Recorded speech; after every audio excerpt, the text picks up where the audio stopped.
મારું નામ નસીમ છે. હું ધોરણ 10માં અભ્યાસ કરું છું. તારીખ 11/11 થી લઈને 17/11 સુધી વિસનગર સમર્થમાં શિબિર હતી. તો 8 વિદ્યાર્થીઓ અને બધા શિક્ષકો ગયા હતા. તો મને બહુ મજા આવી અને શિબિરમાં અમને એવું લાગ્યું હતું કે પહેલા દિવસે ગયા અમને ગમતું નહોતું, પછી 2-3 દિવસ થયા ને એટલે અમને જે સોમભૈયા શિબિર લેતા હતા ને એ હિન્દી બોલતા હતા એટલે ખબર નથી પડતી. પછી 2-3 દિવસ થયા એટલે અમને સમજ પડી એટલે પછી અમને ગમવા લાગ્યું. પછી એક દાદીમાં મળ્યા, એમને પૂછ્યું કે ક્યાંથી આવ્યા એટલે અમે કહ્યું કે મોહમ્મદપુરાથી. એમને કહ્યું કે ક્યાં આવ્યું છે? અમે કીધું કહેવાય અંબાજી સાઈડ જવાનો રોડ છે ને ત્યાંથી. એટલે એમને કહ્યું કે હા, કે હિન્દી ખબર પડે છે? અમે કહ્યું કે પહેલા દિવસે તો સમજ નથી પડતી, પછી 2-3 દિવસ થયા એટલે સમજ પડી એટલે અમને ગમવા લાગ્યું. એમને કહ્યું કે શિબિરમાં બધા લોકો આવે છે તો તમે કોના સાથે આવ્યા છે? એટલે અમે કહ્યું કે સ્કૂલમાંથી બધા શિક્ષકો સાથે આવ્યા છીએ. પછી એમને કહ્યું કે હિન્દીમાં જે સોમભૈયા શિબિર લે છે તમને ખબર પડે છે? અમે કીધું હા ખબર પડે છે. તો એમને કહ્યું કે શિબિરમાં તમારું જીવન બદલાઈ જશે એટલે તમે ધ્યાનથી સાંભળજો. અમે કીધું હા. પછી ત્યાં બેસવાની બધી જ સગવડો હતી. પછી ખાવા પીવાની, બેસવાની, જેને ખુરશીમાં બેસવું હોય તે, જેને ભોંય બેસવું હોય બધી જ વ્યવસ્થા હતી. પછી અમે 6:30 થી 7:30 સુધી ગોષ્ઠીમાં જવાનું હોય. ગોષ્ઠીમાં એવું હોય કે જે આઈડી કાર્ડ હોય એના પર નંબર લખેલો હોય, જે નંબર પર જે રૂમ હોય ને ત્યાં જવાનું.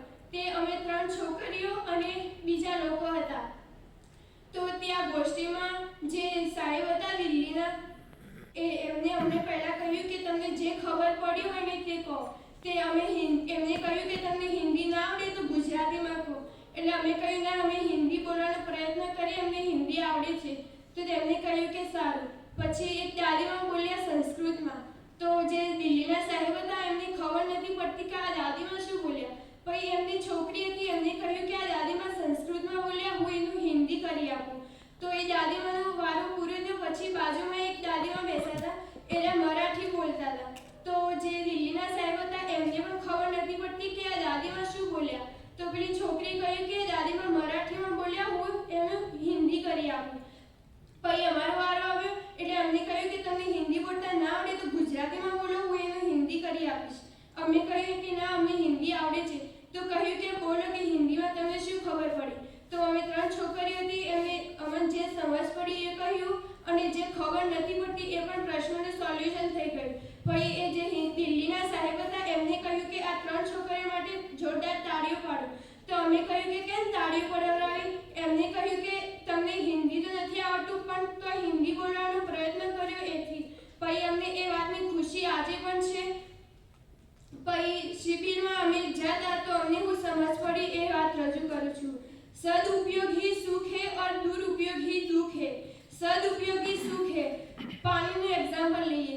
જો અત્યારે આપણે આવનારી પેઢીને સમજીએ નહીં અને પાણીનો દુરુપયોગ કરીશું તો આપણને દુઃખી મળશે. અને જો આપણે વિચારીને આવનારી પેઢીનો અને આપણું વિચારીને પાણીનો સદુપયોગ કરીશું તો આવનારી પેઢી અને આપણને અને આવનારી પેઢીને પણ થશે કે હા, પહેલાના લોકોએ પાણીની બચત કરી અને આપણને પણ ખુશી મળશે. અને જો આપણે આપણું જ વિચારીને પાણીનો દુરુપયોગ કરીશું તો આવનારી પેઢી અને આપણને પણ પાણી નહીં મળે તો આપણે પણ દુઃખી થશું. એટલે પાણીનો વિચારીને ઉપયોગ કરવો જોઈએ. હું એવું ઈચ્છું છું કે ફરીવાર શિબિર થાય તો આપણે બધાને જ જવું જોઈએ. અને જે રૂમ પર જવાનું હતું તો સમર્થની ગાડીઓ પણ મૂકવા આવતી હતી. ત્યાં રૂમ પર સૂવા માટે, સ્નાન કરવા માટે ગરમ પાણી, કપડાં સુકવવાની બધી જ વ્યવસ્થા હતી. તો ફરીવાર શિબિર થાય તો આપણે બધાને જવું જોઈએ.